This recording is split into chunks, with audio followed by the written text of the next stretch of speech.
it's basically legal tender. The government says we'll accept it for our payments for everything. You can pay for various services, you can pay your taxes, and there's no capital gains tax on Bitcoin, so it's basically legal tender. Same as in Madeira. The president of Madeira this morning just said there's no tax on Bitcoin, and we're welcoming it, so it's basically legal tender.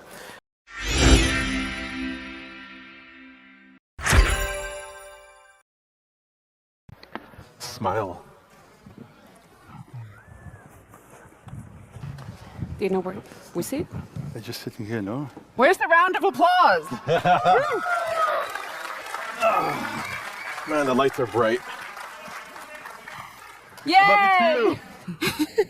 So, we have some royalty on stage here, and we also have Prince Filip of Serbia. Nice one. I was talking, of course, of Samson Mow down there at the end, Bitcoin royalty. We also have Joe Bomgar, and he's going to tell you who he is because it's an interesting thing. You're not only from the House of Representatives in Mississippi, but you're also like the president of a small country. Yeah, President Bomgar. Just a special jurisdiction. Okay, you're going to tell us about that. And of course, also welcome to the stage, Maria Luisa Hayem from El Salvador. She's the Minister of the Economy. Woo! Gracias. So last year at Bitcoin 2021, of course, President Bukele announced that Bitcoin would become legal tender. It is now, he was the first to make Bitcoin legal tender for a nation state. It became law exactly 7 months ago today. Correct. So we're going to start with Minister Maria Luisa. Tell us 7 months later, like, what have you learned? What has been the actual implementation process? What have you learned along the way? And how has it changed the economy? Awesome. Thanks, Stacy, for having me in your panel. It's a real honor to be here representing the government of President Nayib Bukele that I know all of you know by now. And actually, the reality of El Salvador changed even before Bitcoin became our second legal tender back in September 7th. It was here in Miami a year ago when the reality of El Salvador changed, when President Bukele announced that this will happen. Since then, El Salvador has had a positioning, a very positive positioning in the world, finally, in positive terms. This is what Salvadorans always wanted to see, El Salvador being in the news, and it was back in the news for a positive, situation. This has brought very positive impacts. Just the positioning of El Salvador has given us has opened new opportunities. And along my response, you will hear that opportunities will come again and again, because this is what adopting Bitcoin as a legal tender has brought to El Salvador. So basically, one of the main benefits and impacts that we're seeing is in terms of financial inclusion. Last year, at this point in time, more than 70% of our population didn't have access to a savings account to accumulate accumulate wealth in order to build their houses, pay for education, and through the use of technology and the adoption of Bitcoin as a legal tender, we see that people are using technological solutions in order to accumulate savings. Small merchants in a small town in El Salvador is now able to access payment services that unfortunately they were not accessible earlier. They even have access to see the information of what they're selling, what they're buying, in the same way that a multinational company that has done it for many years. So the impact was instant and the impact was transformational. We also have seen benefits in terms of access to new sources of financing. I know here Samson knows really well what I'm talking about, but not only the government will have now a new source of financing to implement all these huge projects that are in our pipeline in order to transform El Salvador, but also we are analyzing and we're working with investors that are interested in challenging funds into small and micro enterprises in order to implement productive projects. So another benefit that we're seeing that will be concrete in the coming months and years. So the positioning of El Salvador, the financial inclusion, and the possibility of new sources of financing are some of the benefits that we're seeing. We're also seeing a lot of new investment interest in El Salvador, specifically in the sector of tourism, in the sector of construction and real estate, in the sector of energy, and in the sector of technology.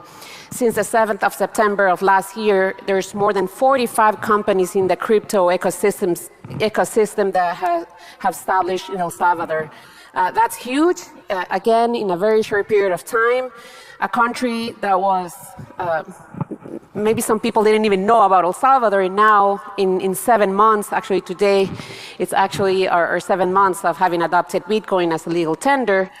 And we see 45 companies being already established in El Salvador, some of them providing custodial services, exchange services, but also developing platforms, technological platforms, in order to facilitate the use of Bitcoin as a legal tender. So that's what we're seeing, and this is, of course, in line to what El Salvador, or the government of El Salvador, was looking forward to get. We're looking forward to become that digital nation, a country where companies see El Salvador as the best place to be, because we have no bureaucracy, because we have the right incentives, and actually we're currently working in more than 50 regulations in order to make sure the companies from all over the world, being these small, medium, large, they can establish in El Salvador. For example, we're working on a mega investment law and a startup law. We're also working on a migration law. The president has already announced it, that will facilitate the access to visas for investors, for investors' families, for digital nomads, and of course for tourists. Also, we're working on making more expedite the processes that are related to residency and naturalization processes. So we are putting all the efforts in order to create this ecosystem where companies will know that in El Salvador they will be able to find the right talent, the right regulatory framework, the right incentives. And of course, the talent is one of our biggest assets. So that's what we're looking forward to foster. And I invite everyone here today to be part of this transformation of El Salvador, to work together with us to make sure that this project it's a huge success, and to helping us change the lives of Salvadorian and the quality of life of Salvadorans. Thank you very much. Right, I always say Bitcoin plus Bukele equals boom times for El Salvador. I've been there for most of the past 7 months, and I've observed it myself. I've had the chance to fly there with Uncle Ricardo Salinas, who's in competition with us on another stage, but you decided to be here instead. I want to now turn to Samson. If anybody has a cup of coffee with Samson, it seems the conspiracy is that that's the next nation to go Bitcoin legal tender. So, Samson, what is the case you're hearing from other nations, city-states, corporations, like in terms of what their case is for legal tender, why they want it as legal tender, and also follow up is like Max Kaiser always says, like, you don't change Bitcoin, Bitcoin changes you. So as these nations adopt Bitcoin, how does it change them on a nation state level? Well, it has a lot to do with understanding Bitcoin. I believe as more people are adopting Bitcoin, they're gaining a deeper understanding of Bitcoin and money in general. And that is good. It's good that the people of El Salvador now have Bitcoin in their wallets. They can be using Chivo or Strike or anything. But the important thing is that they have Bitcoin and they're exposed to the concept of sound money, because most people in the world don't really know what money is anymore. They just think, I have some dollars in my bank account, I can take it out from an ATM, and that's it. But as we're learning very rapidly, that's not really money. If someone else can control it and freeze your account, that's not really yours. So the important thing is at the nation state level. They see the value of money, and we're also getting educated very rapidly on that front with Russia being sanctioned and their foreign reserves being frozen. So now they are understanding that's not money. And as Max was saying, that's the death of the US dollar as the world reserve currency, because who in their right mind would want to keep their money with someone else? It's like the fiat version of not your keys, not your coins. But all of this is good. So the people, the governments, all getting Bitcoin will make things better. And I believe there's a world of opportunity in Latin America, and it started from El Salvador. But these other countries are now looking towards El Salvador as an example. And Joel reached out to me after the Bitcoin bond announcement. You know, I remember he pinged me on every single possible platform, like, who's this guy? On everything at once. That's impressive. But, you know, he's in Honduras, he's working on Prospera, and he's seeing this concept of Bitcoin as a base. Legal tender, Bitcoin bonds, you name it, as a way for them to grow and develop. And I believe other countries in Latin America are seeing the same thing. In my recent trip to Guatemala, I met a Bitcoiner who's in charge of the Guatemalan Interoceanic Corridor. It's a massive land bridge in Guatemala that can link the two oceans together. And they want to do something with Bitcoin, possibly a Bitcoin bond to raise capital to finish their land purchase. But they want to Bitcoinize that entire corridor. So shipping containers would be paying in Bitcoin to move their cargo to the other side. And potentially that railway could link with El Salvador's railway. But there's just a massive opportunity right now in Latin America to Bitcoinize and embrace sound money. Well, in a way, so Bitcoin is a way better asset and collateral for those sort of things. Now that we see that reserves can be frozen, those aren't even, you can't use that as collateral, really. There's a higher risk. Yep. So, Joel, tell us, what exactly is Prospera? Because I didn't know until Samson announced this on stage. It's the best kept secret. It's the best kept secret, that's right. So Prospera is a special jurisdiction currently deployed on the island of Roatan in Honduras. And within that special jurisdiction, a promoter and organizer, in this case Honduras Prospera Incorporated, the company that I am president of, runs that special economic zones and runs that jurisdiction. And due to the unique nature of Honduran law, we have within that jurisdiction a very high degree of legal, regulatory, tax, and political autonomy as far as how that jurisdiction runs. And it just so happens that the things you can change in order to make Bitcoin operate as legal tender, which includes taxation on appreciated Bitcoin, it includes the ability to transact freely in Bitcoin, the ability to pay taxes and fees to the governing authority, which in this case is the promoter and organizer, which is Prospera. You can do all of that with Bitcoin. And so by doing that, you can, all of the elements of legal tender, we can adopt within Prospera, which is what we announced this morning. So it's a really innovative model for, you know, change is hard at a country level unless you're the president, right? I mean, if you're the president, that's amazing. And, you know, congrats to El Salvador, right? But if you're not the president, then you have to find ways of making change happen at a subnational level.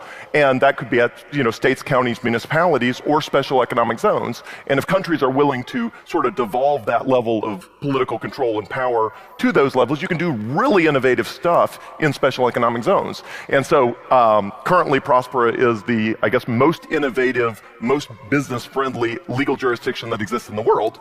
And as of this morning, also, Bitcoin operates as legal tender. So icing on the cake. So anyway, so we have done very little publicity about the zone, but we are open for business. If anybody wants to start a Bitcoin company, you can do that by choosing the regulatory framework of any OECD country, any developed country in the world, or you can even propose your own regulatory framework, and if Prospera approves that regulatory framework, it becomes a new menu option for other companies to adopt. So it's a really innovative framework where somebody can come in and say, here's Bitcoin Regulation 2.0, and someone else can come in and say, well, what about Bitcoin Regulation 3.0? Pretty soon everybody migrates to the new 3.0 regulations because it's better than 2.0. So it's this innovative regulatory framework that we've implemented that you can start with anything you know, or you can propose something new. And anyway, we're really excited for what's possible. How many live there? Pardon? How many live in Prospera? So we have within our zone hundreds of people, hundreds of buildings, hundreds of things. Long term, the goal, of course, is Hundreds. Hundreds. Okay. So well, that's a small. That's small. Well, you got to look. Any city starts at village scale, moves to town scale on its way to city scale, and we are in that sort of town on the way to city scale. And obviously, there's a lot more economic activity in the zone. But as far as people living in the zone, we're still building on a lot more residential real estate and things like that. So back in 2014, Max Kaiser interviewed Tur Demeester, and they talked about the future, the first nation state that would adopt Bitcoin. And they said it would be a small country that had a lot of economic freedom. The one nation in the region of Latin America they mentioned was Panama. They obviously got that wrong, very close. Serbia is similar to El Salvador. It's a small country, a little bit bigger. You have 9 million Correct. citizens and a big diaspora, just like El Salvador. So what do you see? And you have a big neighbor of the EU. So what are you trying to do there for Serbia? Well, I wanted to introduce Bitcoin as much as possible in Serbia. I think what's key is education, and this is something that Samson touched on, is people don't really know what money really is. But Serbia has the opportunity to understand it more so than their other neighbors, because they've actually been through some hard times, especially during the 90s with war and hyperinflation. So that obviously helps with understanding Bitcoin. But really, you ask any other most people there, and like myself a few years back, I was clueless for what money was.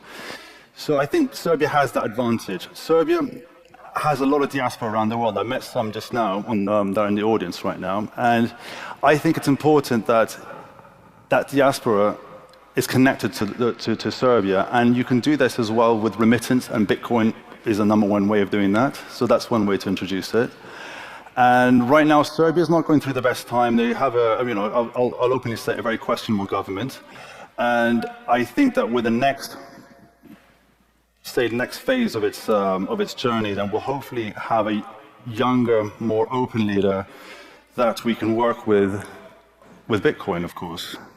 And this is something that I think the region will be beneficial, because Serbia has a lot of technological minds. I mean, everyone knows the story about Nikola Tesla, but that's true. Serbia is very tech savvy, and so there's an opportunity there for development for Bitcoin, and we can open the region up with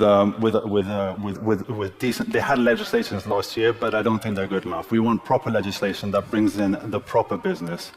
We want to focus on people talk about smart money. I hear at my work all about smart money. The latest smart money is going here, smart money is going there. And I'm sick of the word smart money. I think with Bitcoin, it's the right money, and that right money can go into places like Serbia. Good.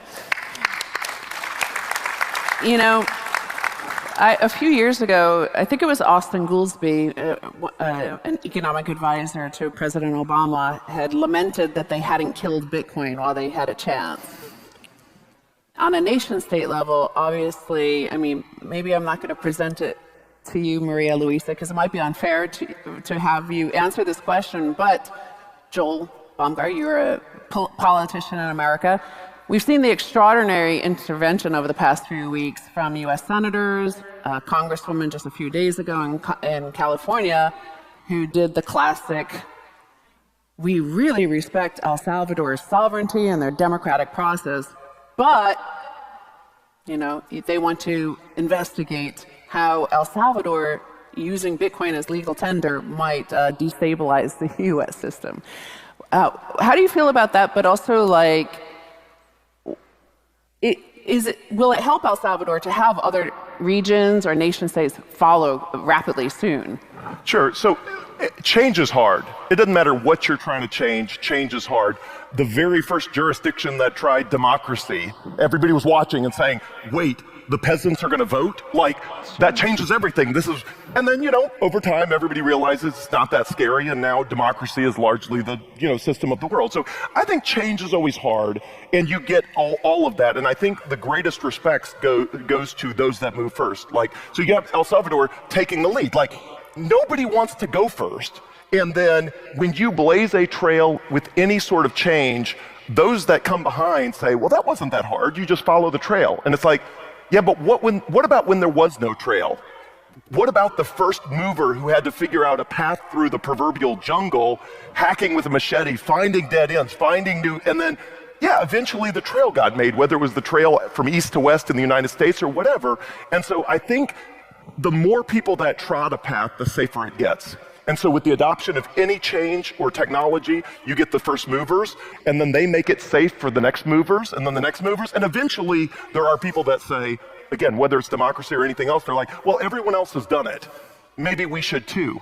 And I think Bitcoin will get there. We're just in the early stages of that natural adoption cycle. So what I view, any pushback to Bitcoin adoption is no different than the pushback you get on any sort of social or political or any other change. And what's important is that you keep moving forward. You keep proving that the sky does not fall, the world still works, it's gonna be okay, and everybody just eventually gets okay with it, and they start adopting and they move on, and then everybody forgets they were against it. And my favorite part about any sort of social or political change is all the people who come up with me after and say, I knew that was a good idea. I was really behind it behind the scenes. And I'm like, no, you weren't. No, that was you weren't. my idea. No, they were, and so the same people who oppose it eventually say, well, deep in my heart, I knew it was right. And I'm glad you got there. And it's like, well, then why did you oppose me every step of the way?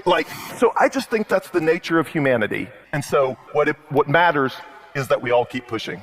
Minister Hayem, I assume these grand statements from U.S. senators reassure you in a way. You're like, we're obviously on the right path. Well, actually, I've been working for development for almost throughout all my life. And there's many things that have been proven, and we keep seeing these levels of inequality, these same levels of poverty, these same levels of lack of development. And President Bukele, he was clear that he wanted to bring something that will have transformational changes in El Salvador. We could have kept doing what we were doing and have a good climate business and free trade agreements, and we could have done so many things, but are we never gonna be able to solve our poverty problems and give opportunities to everyone? And this is where we are in El Salvador. We're thinking outside of the box. We're incorporating technology and innovation in everything that we do, because that's the only way that we're going to be able to have that jump to a better quality of life for our population. We were not going to accept the status quo and stay where we are right now. We are a government committed in improving the life of our population as soon as possible. We have lost already too much time, and we're not going to keep doing the same. And that's again something that we have it in our DNA in the government, and we're also pushing more and more adoption of technology and innovation within our companies too, in order to make sure that we reach to that level of development and we have a better, we provide the conditions for better lives for Salvadorans.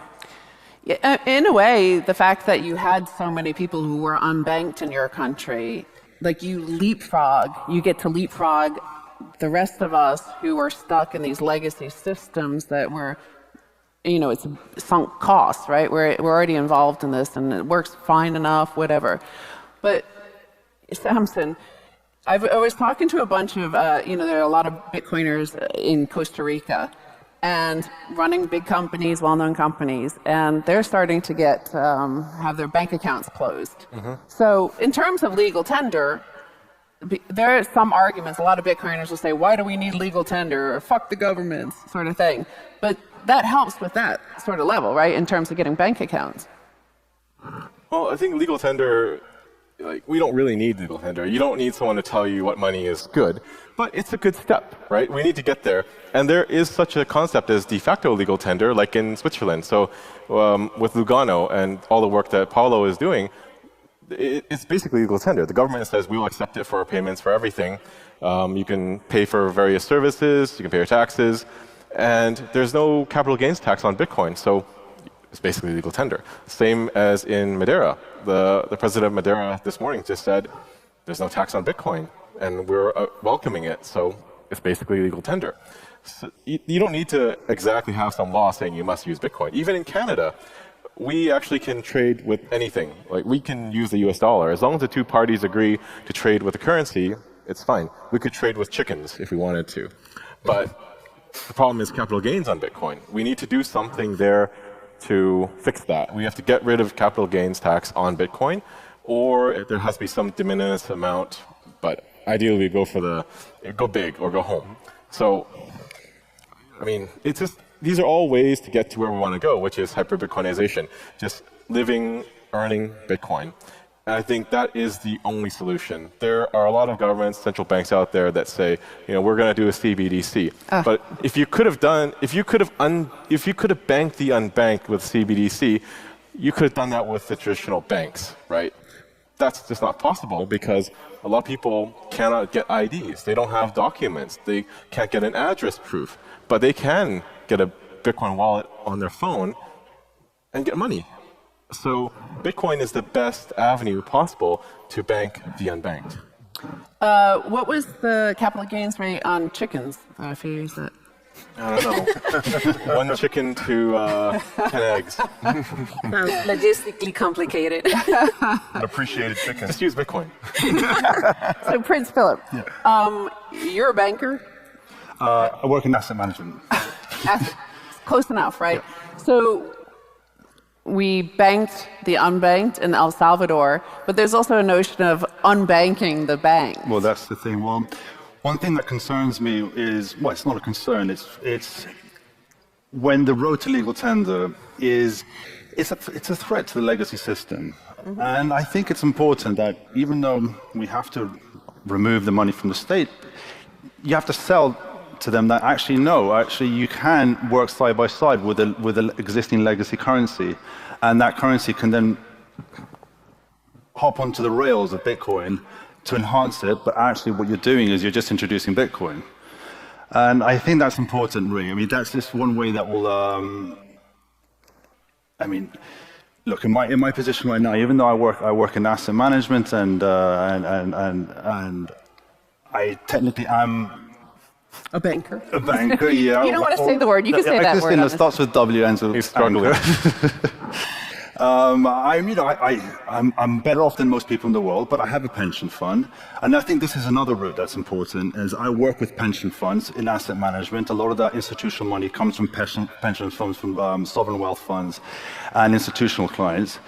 And those pension funds, mostly have those traditional 60-40 makeup, 60% in equities, 40% in fixed income. And we all know that fixed income is pretty much dead. It's not even an asset anymore in some places. It's more a liability. And I have a pension fund myself. My work pays it, whatever, 10% every paycheck. But I wish I could have it going into Bitcoin. And that's one thing that I think we should be working towards. Well, with the Russia thing and the freezing of reserves, yeah. A lot of pension funds had money in, sovereign debt, and if all this stuff could be seized and it's as good as a Canadian bank account, Bitcoin fixes that. You can't freeze Bitcoin. It's censorship free. Yeah. So, Samson, you mentioned CBDCs. These are central bank digital currencies. They're going to roll those out. They're going to try that, right? That's their Hail Mary. This is coming. Well, it sounds like a lot of central banks want to go that route because it gives them control. Central bankers like control. They exist to manage the economy, quote unquote.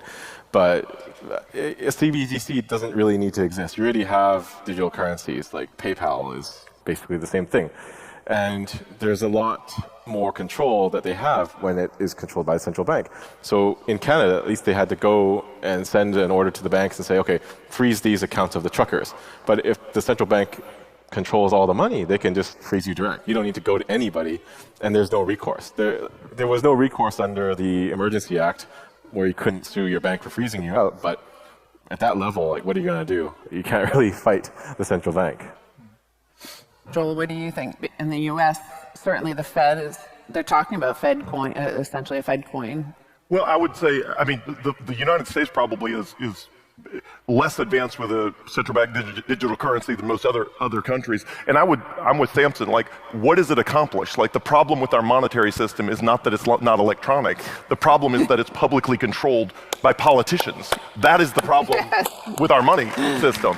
And so I think, especially if you look back, my view of the world from sort of an Austrian school of economics view says there's no reason we have to go through these boom and bust cycles. They're very predictable. You print too much money, you get malinvestment, you get a crash to clean out the malinvestment, and then you print more money. And it keeps going. Like, there's untold human suffering that comes from these cycles that are completely artificial. And that, of course, as like all things in government, they say, it's a good thing we're here, it would have been worse. And it's like, no, it's a bad thing you're here because you caused it. So I just think if we had a monetary system that was solid, you would not get the pain and suffering. And a CBDC accomplishes nothing, but potentially makes that process easier. I don't know if it's easier or harder to mint a CBDC, but like, the problem is the money is not sound. Making it electronic doesn't solve anything. Bitcoin does. In terms of how the U.S. is structured, it was quite unique that a lot of the states, especially over the last few years, they're just, introducing legislation like around marijuana, even though it's still illegal federally, just legalizing it. So in places like Mississippi, do you see, or Texas or Wyoming, do you see like Bitcoin coming in that way? Yeah, here's my view. My view is every jurisdiction, regardless of size or whatever, should push the limits of what's possible. The more U.S. states that eliminate capital gains tax on Bitcoin and, or recognize it for payment, eventually politicians want to pretend that they are the visionaries that lead, when that's typically not the case, right? So typically your case. Well, who knows? But you're right. So other than let's say El Salvador and other places that are very visionary, but what mostly happens is the parade is going, the politicians see that the parade took a turn and they're no longer in front of it, and they run over to get in front of the parade. And so the more you can get U.S. states to move, the sooner Washington says, we're going to do something visionary and adopt X, Y, or Z. And it's like, it's not visionary.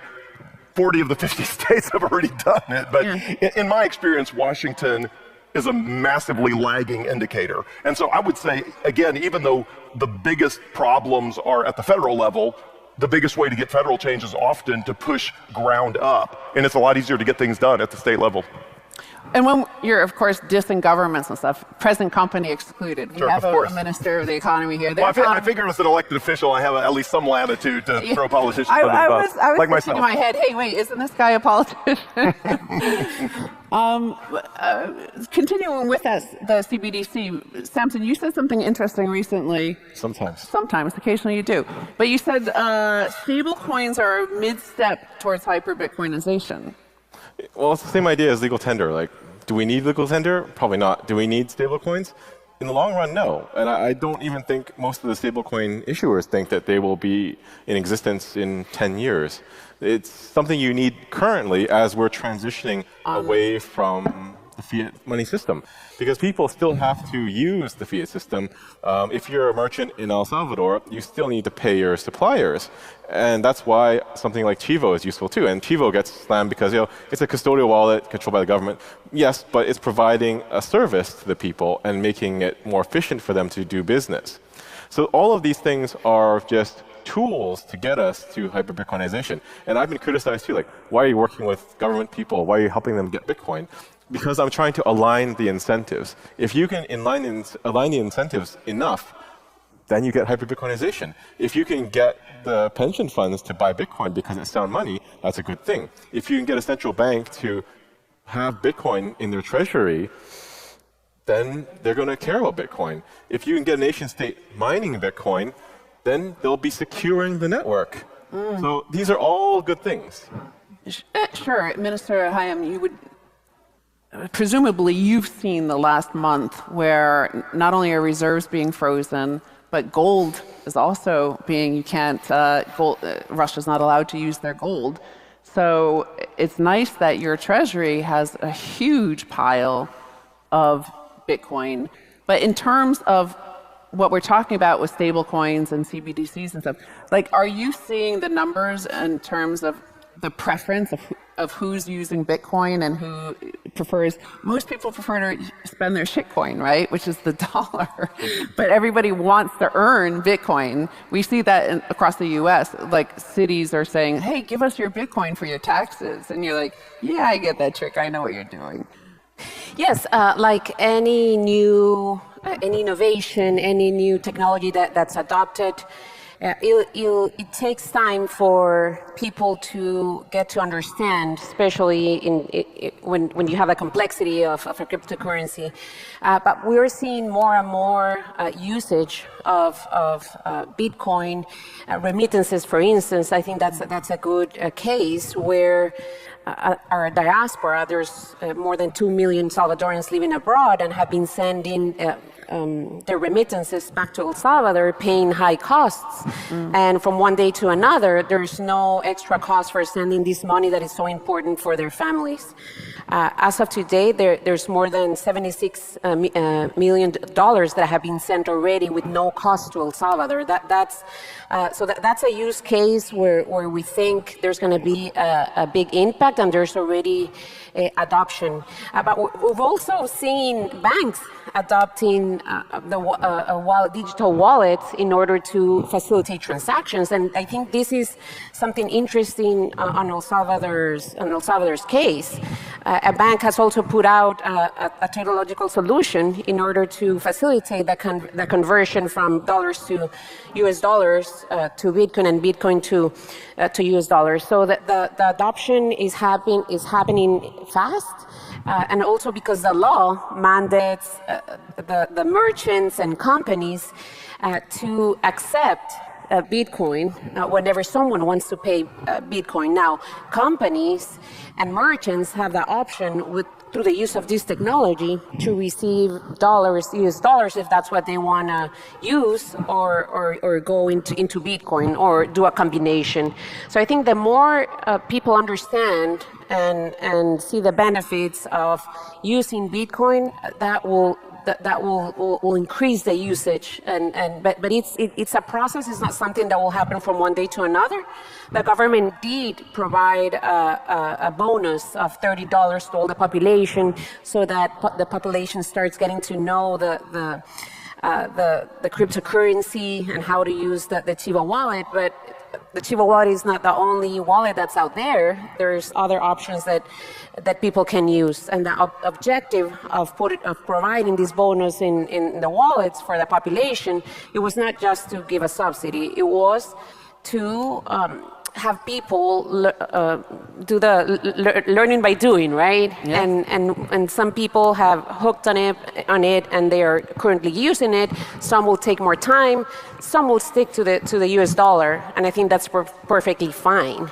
Now, when we see all the investment that is going to come because of the adoption of Bitcoin as a legal tender in El Salvador, that's another huge benefit that will have a trickling effect in different sectors of our economy that will provide at the end the benefits of the population that we're looking for.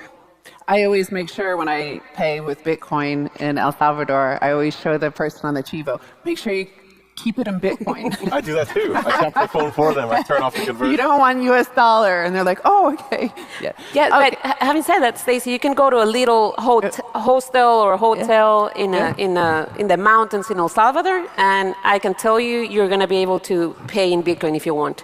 That's right. Well, so we only have 2 minutes left. Everybody, give your case of what you see going forward for Bitcoin legal tender and hyper-Bitcoinization. Well, I think it's important when we're embracing Bitcoin, people have to understand property rights. And this is big, because with all this inflation that's happening, all the stimulus that's happening, that money is going to the rich, and that rich are able to get their hands on real assets, which are in the hands of the average person. They can't buy a house for $100,000, $300,000, $1 million. But what do we have now? We have Bitcoin, and with Bitcoin you can have the best piece of property, and you can buy just a fraction of it, and that teaches people a lot. And that teaches you that you can then start saving for the future. You can start thinking about the future. You can start thinking about having a family. You can start planning for beautiful things. And it will lower your time preference. And that's what we want in this high time preference clown world that we live in. Yep. And obviously, you're the expert on stage of how Bitcoin legal tender actually looks like in reality. So what are your final comments? Everybody come to El Salvador, come meet them and see it in real life. Yes, and I know Stacy has El Salvador very, very close to her heart. Yes, so we are ahead of the curve, and that's a fact. We're going to keep pushing forward, thinking outside of the box, and pushing forward everything that the government needs to do in order to make sure that these opportunities are reached at the right time, at the right people. And we're looking forward that what El Salvador has done is going to be an example for other countries to move to it and learn from what we're doing. Joel? I'll just invite everyone, if anybody wants to come to the island of Roatan in Honduras to visit Prospera, the freest place on earth, please do, and buy as much Bitcoin as you can possibly buy. That'd be my advice. Before Michael Saylor buys it. Yeah, don't let Michael get it all. That's right. So we're over time.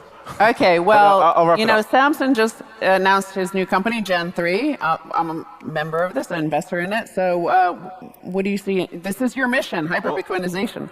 I'll do my part, but like I said in my talk this morning, it's up to everyone to do something, and we can make things happen. You never know what kind of connections you can bring to the table.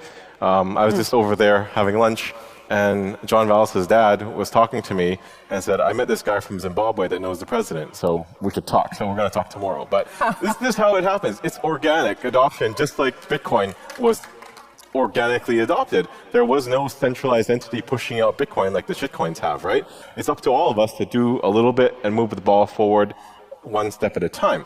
And it's very important that we do this because we need to educate more people about Bitcoin.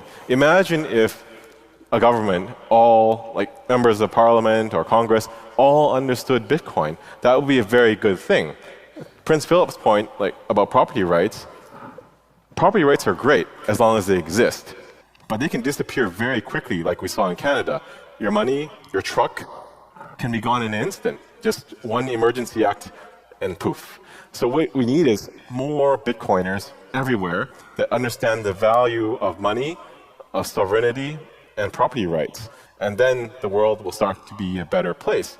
And then we need more nation states to adopt Bitcoin, because I think if El Salvador, if President Bukele are the only ones standing out there alone, they're going to get attacked by the World Bank, the IMF, any organization. And that's not a good thing. We need more orange lights on that world map.